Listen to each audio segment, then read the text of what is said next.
جو تم نہایتی اعتدال پر ہے، تاکہ تم دوسری امتوں کے لوگوں کے مقابلے میں گواہ بنو اور تمہارے لیے رسول گواہ بنے۔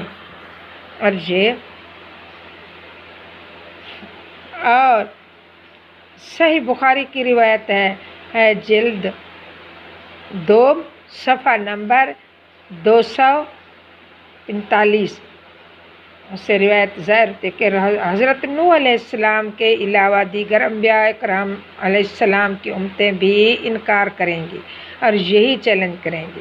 اور اس کے بعد چنانچہ حضرت محمد صلی اللہ علیہ وسلم اور ان کی امت سے سوال ہوگا کہ اس بارے میں آپ لوگوں کیا کہتے ہیں؟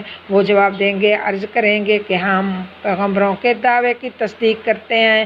امت محمدیہ علی صاحب الصلاۃ و تحیہ سے سوال ہوگا کہ تم اس معاملے کی کیا خبر رکھتے ہو؟ تم اس کو کیسے جانتے ہو؟ کہ وہ جواب میں عرض کریں گے، ہمارے پاس ہمارے نبی کریم صلی اللہ علیہ وسلم تشریف لائے اور انہوں نے ہمیں خبر دی کہ تمام پیغمبر جو آئے اس دنیا میں اور تمام نے اپنی اپنی امتوں کو تبلیغ کی ہے اور تمام نے اپنی اپنی امتوں کو یہی بتایا کہ اللہ تبارک و تعالی واحد لا شریک ہے۔ اور اسی لیے ہمیں پتہ ہے کہ جو پیغمبر آئے ہیں اور سب پیغمبروں نے اپنی امتوں کو تبلیغ کیا ہے، اور ہم نے اس کتاب میں بھی تمام قصے اور پہلے ان نبیوں کے پڑھے ہیں، سب کے پڑھے ہیں کہ ان کی امتوں نے ان کو بہت ستایا ہے اور ان کی امتوں نے ان کو بہت خفا کیا تھا اور ان کی امتوں پر بہت عذاب بھی اسی وجہ سے نازل ہوئے تھے۔ تو آیات کا مفہوم لِتَكُونُوا شُهَدَاءَ عَلَى النَّاسِ بھی اس کو چاہتا ہے کہ حضرت نوح علیہ السلام کے اعلان دیگر انبیاء کرام علیہ السلام کی امتوں کے مقابلے میں بھی امت محمدیہ علی صاحب الصلاۃ و تحیہ گواہی دے گی، گواہ ہیں یہ، تو اس کی گواہی دیں گے، امتوں کے بارے میں گواہی دے گی کہ ان نبی اور ان کی تبلیغ کی حقدار ہیں، یہ تبلیغ ضرور کیا ہے کہ یہ جھوٹ ان کی امتیں کرتی ہیں۔ سیدنا محمد صلی اللہ علیہ وسلم کو لائے، پھر اس کے بعد لایا جائے گا اور آپ سے آپ کی امت کے بارے میں سوال کیا جائے گا، کیا آپ کی امت عادل ہے، گواہی دینے کے لائق ہے؟ تو اس پر آپ ان کا تزکیہ فرمائیں گے اور گواہی دیں گے کہ واقعی میری امت عدل ہے،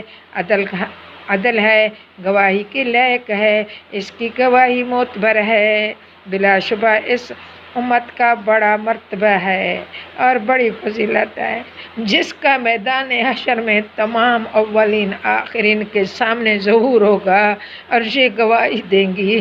تو میری آپ بہنوں بیٹیوں، دیکھو قرآن میں کیا کہتی ہے، اللہ کی کتاب کیا کہتی ہے، یہ امت خیر الامم ہے، اس کو افضل انبیاء کی امت ہے۔ یہ کون سے افضل انبیاء کی امت ہے؟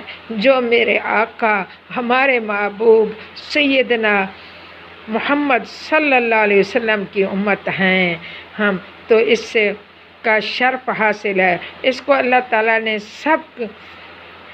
تو اس کا شرف امت افضل الامت کا شرف حاصل، یہی سن کر حضرت موسیٰ علیہ السلام نے بھی خواہش کی تھی کہ یا اللہ مجھے ایسے افضل انبیاء کی امت میں بنا دیتا، مجھے محمد صلی اللہ علیہ وسلم کی امت میں بنا دیتا اور مجھے نبوت اور رسول سے سرفراز نہ فرماتا کہ میں ایسی افضل امت میں شامل ہو جاتا۔ تو دیکھو کہ ہمارے نبی کے افضل، ہمارے نبی کی امت افضل، ہمارے نبی کی کتابوں میں سے کتاب جو عطا کی گئی ہے وہ بھی افضل، جو اللہ کی کتاب ہی نہیں، اللہ کا کلام بھی ہے، اللہ کی باتیں بھی ہیں، اللہ ہمیں باتیں بھی بتا رہے ہیں، ہمیں قصے بھی بتا رہے ہیں، اللہ ہمیں سمجھا بھی رہے ہیں، اللہ ہماری تربیت کر رہے ہیں اور ہمارے آقا محمد صلی اللہ علیہ وسلم ہماری تربیت کر رہے ہیں، جو چھوٹے چھوٹے بچوں کے سینوں میں بھی محفوظ ہے یہ کتاب، اور صغیرہ کبیرہ سب کے در ورد زبان پر ہے۔ اللہ تعالیٰ نے اس امت کو تمام بنی آدم سے منتخب فرمایا اور تمام بنی آدم سے چن لیا۔ تو دیکھو یہ امت کتنی افضل ہے۔ اس امت کی فضیلتوں میں یہ بہت بڑی فضیلت ہے کہ اس کی گواہی اللہ تعالیٰ کے نزدیک معتبر ہے۔ ان کی گواہی سے دوسری امتوں کے خلاف فیصلہ ہوگا اور قیامت کے روز ان کا فیصلہ ہوگا، اور آپس میں بھی ان کی گواہی معتبر ہے۔ حضرت انس رضی اللہ تعالیٰ عنہ بیان فرماتے ہیں، کچھ لوگ ایک جنازے کو لے کر گزرے تو حاضرین اصحابہ کرام بیٹھے تھے، حاضر تھے، تو اس جنازے کے بارے میں اچھے کلمات کہے اور اس کی تعریف کی کہ آپ نے فرمایا وجبت۔ پھر دوسرا جنازہ لے کر لوگ گزرے تو حاضرین برائی کے ساتھ اس کا ذکر کیا، آپ نے اس پر بھی وجبت فرمایا۔ اس پر حضرت عمر رضی اللہ تعالیٰ عنہ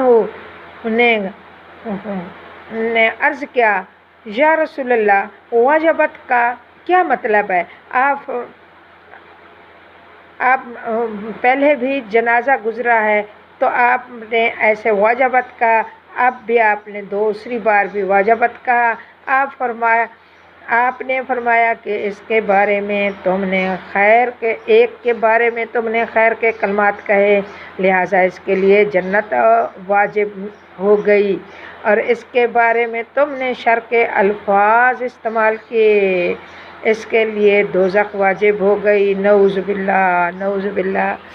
تو دیکھیں اس سے میری پیاری بہن، اس سے ہمیں یہ بھی معلوم ہو گیا، قرآن سے یہ بھی معلوم ہو گیا کہ ہم کوئی جنازے کے بارے میں اچھے کلماتوں سے ان کو یاد کریں گے تو ہمارے لیے جنت، اس میت کے لیے، اس جنازے کے لیے جنت واجب ہو جائے گی، اور اگر ہم برے الفاظوں سے اس کو یاد کریں گے تو اس کے لیے جہنم واجب ہو جائے گی۔ تو اس آیات سے، اس قرآنی آیات سے اور حدیث سے ہمیں معلوم ہو گیا۔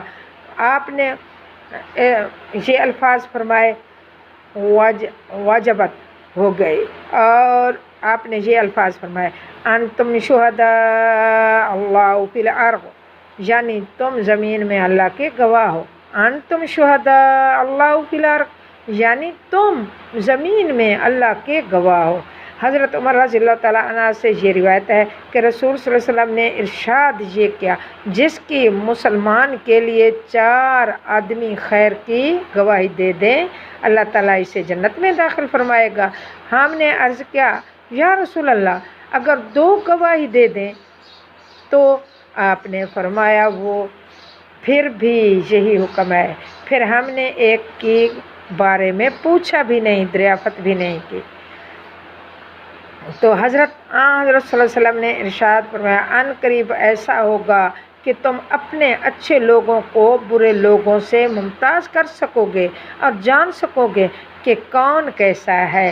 حضرت صحابہ نے عرض کیا، یا رسول اللہ وہ کیسے ہوگا؟ آپ نے فرمایا کہ اچھا ذکر ہونے سے اور برا ذکر ہونے سے، یعنی جسے مسلمان اچھا کہے وہ اچھا ہے اور جسے برا کہے وہ برا ہے۔ تم زمین میں اللہ کے گواہ ہو، اللہ کے گواہ ہو ہی دینے کے اس بڑے مرتبے سے وہ لوگ محروم ہو جائیں گے۔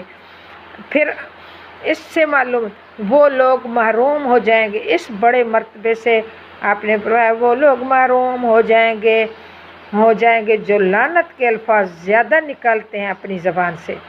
سنن ترمذی کی حدیث میں ہے، جو وہ اس گواہی سے وہ لوگ قیامت کے روز محروم ہو جائیں گے۔ کون لوگ ہوں گے وہ؟ عرض کیا کون لوگ ہوں گے؟ وہ لوگ ہوں گے جو لعنت کے الفاظ اپنی زبان سے زیادہ نکالتے ہیں۔ رسول صلی اللہ علیہ وسلم نے ارشاد فرمایا کہ زیادت لعنت کرنے والے قیامت کے دن نہ شہید ہوں گے نہ شفیع ہوں گے، یعنی کہ قیامت کے دن یہ لوگ نہ گواہی دینے کے اہل ہوں گے اور نہ سفارش کرنے کے لائق ہوں گے۔ تو اس سے معلوم ہوتا ہے کہ ولی اللہ کی سفارش ضرور ہی ہمارے لیے قبول کی جائے گی اور گواہی بھی ہمارے لیے ضرور ہوگی، کیونکہ گواہ ہمارے ولی دیں گے، ہمارے شہداء دیں گے، ہمارے اہل عیال دیں گے کہ یہ اچھا ہے۔ اور تو یہ تو ظاہر ہے، انسان اس دنیا سے جب بھی چلتا ہے تو جس کے الفاظ زبان اچھی اخلاق کی ہوتی ہے تو اس کو اچھے لفظوں میں لوگ یاد کرتے ہیں، اور جو انسان سب کو تکلیف دے ہوتا ہے تو اس کو برے لفظوں میں یاد کرتے ہیں۔ تو اس سے معلوم ہوتا ہے کہ ہم اچھا ہی اچھا بننا چاہیں، کہ ہم اس دنیا سے جائیں تو لوگ ہماری تعریفیں کریں، ہمارے لیے جنت واجب ہو جائے، ہم جنت کے مستحق ہو جائیں۔ تو میری پیاری پیاری بہنوں، بیٹیوں، بھائیوں، اس سے ہمیں کتنا فائدہ حاصل ہوتا ہے۔ اگر ہم قرآن ترجمہ تفسیر سے پڑھیں تو ہمیں کتنی باتوں کا، ہماری تربیت کیسے ہوتی ہے، ہم کتنے ہی اچھے ہو جاتے ہیں۔ تو اسی کو اللہ پاک نے فرمایا کہ صبغۃ اللہ ومن احسن من اللہ صبغۃ ونحن لہ عابدون، کہ عبادت کرنے والے اور نحن لہ مسلمون اور ونحن لہ صالحین، کہ ایسے ہی اچھے لوگوں کے پاس بیٹھو جو آپ کے اوپر رنگ چڑھائیں، جو اللہ کے رنگ میں رنگ دیں آپ کو، تو اللہ کے رنگ میں رنگے جاؤ گے تو وہ صالحین لوگ بھی آپ کے گواہ بن جائیں گے اور آپ کے اوپر جنت واجب ہو جائے گی، اور آپ کی تربیت اچھی ہو جائے گی، اور آپ کی تربیت اور آپ کی اچھی ہے، اور آپ کا سلیقہ اور طریقہ اٹھنا بیٹھنا اچھا ہے، تو سب کام اچھا ہو جائے گا آپ کے لیے۔ اللہ تبارک و تعالیٰ آخرت میں سب کے لیے جنت الفردوس میں جگہ عطا فرمائے، آمین۔